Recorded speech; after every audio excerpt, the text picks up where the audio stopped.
You are doing Bachata Fusion. Yeah. What do you like to transmit to your students about Bachata Fusion? I think it's important, the energy and the connection, because a lot of schools, they teach, figures, figure one, figure two, figure three. You go on a social, but you mostly can only dance with the same students of the same school.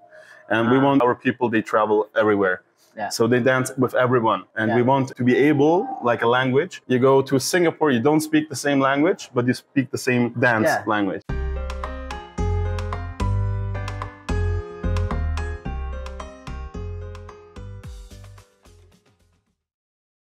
Let's start right now. Here we are with Antonio and Ivana. How are you? Good. Good. We just came from the workshop. They came from the workshop. How was the workshop? Good. Yes. Yeah, the people were really interested, really attentive. Yeah. So, yeah, I loved it. I loved the energy that they gave. You are doing dance courses in Zürich, right? Yes. Yes. How is the name of the dance school? Fusion dance studios. Fusion Dance Studio. When did you start there? Well, it's actually a really nice story. We started under a bridge almost because there was COVID when we started 3 years ago. The rules were that you could only give classes outside with 1.5 meters of space. So we started beneath, like really underneath a bridge, literally. Okay. And this year we bought another school. So now we have over 300 square meters. Wow. I'm doing this full time. Before I was a banker. Okay. And we have around 20 professors, teachers actually teaching for us, and almost 500-600 students. What a change, eh? From banker to... When did you decide, okay, I love it and I'm going to be teacher? Well, I was doing that with the job, and she was doing it also with her studies, because she's studying. And in December, after 3 years that I was doing full-time job and full-time school, I was, my battery was gone. I was like, okay, I have to decide, and the heart said. And you met each other in the dance school or before? Before in another dance school. Yeah. In Zürich? Yeah, still in Zurich, yeah. Okay. Yeah, I started dancing a couple of months before, and she was a beginner, and we met there, and then from there it went really fast. What do you enjoy most when you are teaching? I love to see this moment where they get something, the students. And they're like, yes, now I get it. You're like there. And then it functions with everybody. And this is the nice thing that we love about social dancing. You can do it with everyone. If you have the right technique, the right rules, let's say, then it's going to function. You are doing Bachata? Fusion. Yes. Bachata Fusion. Yeah. What do you like to transmit to your students about Bachata Fusion? I think it's important, the energy and the connection. Okay, I think this is one of the most important features that we give, because a lot of schools, they teach, figures, figure one, figure two, figure three. You go on a social, but you mostly can only dance with the same students of the same school. And we want our people, and we're known a little bit for that, our people, they travel everywhere. Yeah. So they dance with everyone. And we want you to be able, like a language, you go to Singapore, you don't speak the same language, but you speak the same dance language. Yeah. This is, I think, a little bit the message that we want to give. And it's very important, I think, because it happens sometimes when the schools are very specialized in a style that sometimes it's difficult to dance with another people. Yes. They are not from the same school. Okay? Which are your goals or your expectation in the next 5 years with your dance school or in personally as well? What is your goal? Oh my God. Good question, eh? What is your goal? I know mine. They are thinking right now. I'd say for the dance school that it grows bigger and bigger, that we have good students and better professors and everything. But let's say for ourselves, we don't want to stay only in bachata. We also want to learn tango, for example, or Zouk, like different styles, because we think you can combine everything. And it's the same technique. You're going to find some similarities, and that's going to help you in every other dance. Yeah. So, like, to have this whole picture. For me, it's a little bit different because I do this full time and she studies full time. So her time is limited, whereas my time is only for dancing. Yeah. And so I'm going to put all of myself in there. The goal is 1,000 students in the next 2 years. Good professors, really good stand in Switzerland, which we already have. And the events, we have a lot of parties going on. I'm organizing them with Flavio, one of our teachers. and we organize festivals. Now we're starting also abroad in Madrid, the next one in February. And so my goal is events and the school and the community growing in Switzerland. How important do you think is the collaboration with another people? Now you said, for example, you organize events. Yeah. How important is to connect with another people in the bachata scene? I think network is everything. It's not always easy because your time sometimes is limited and you cannot put fully like yourself in it, and sometimes you forget some appointments and everything. But I think collaboration is everything. Like in Switzerland, for example, we collaborate with almost every school that there is.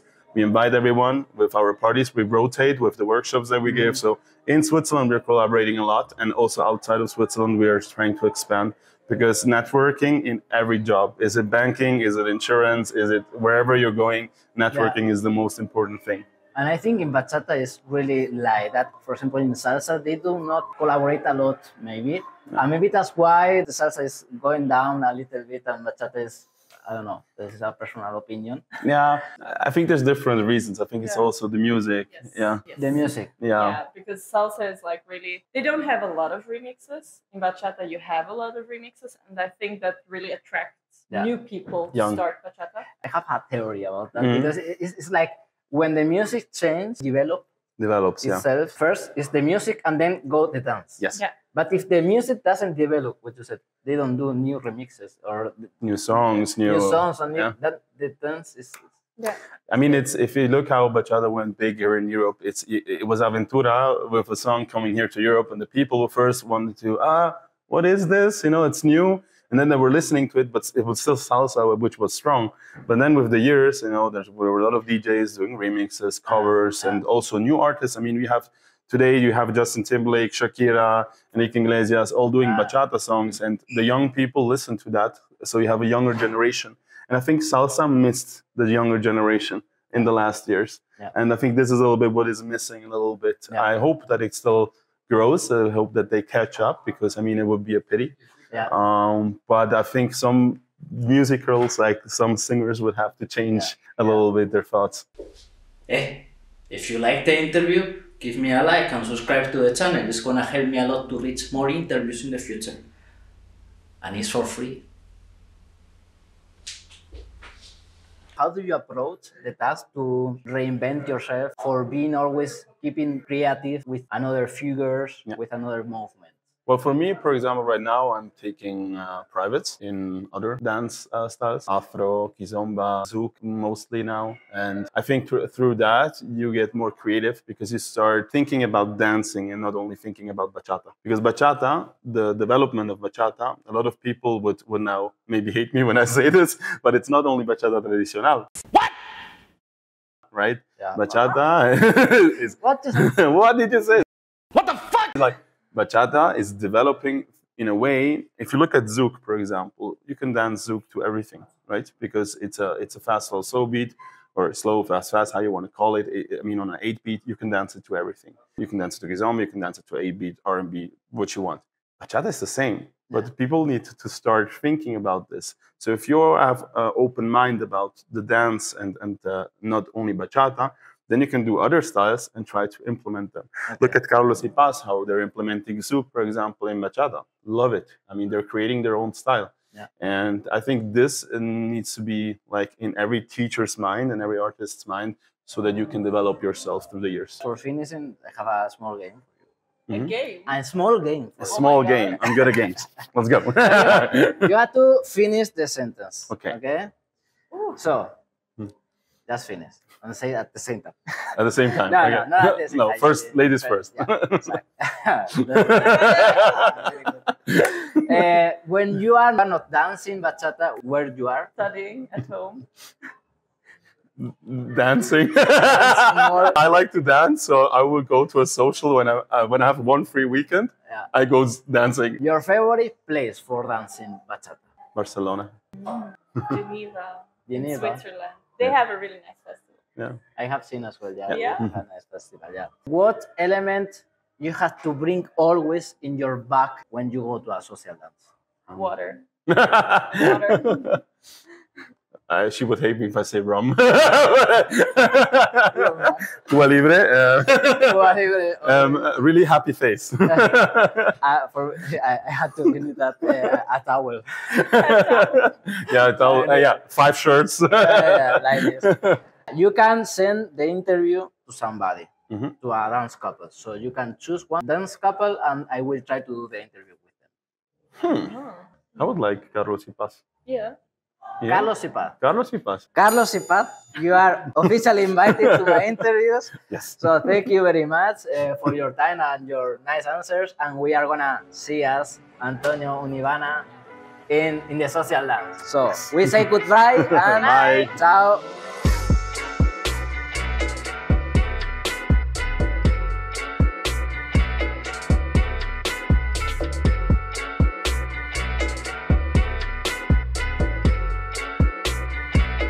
Let's start. Did you put start? No.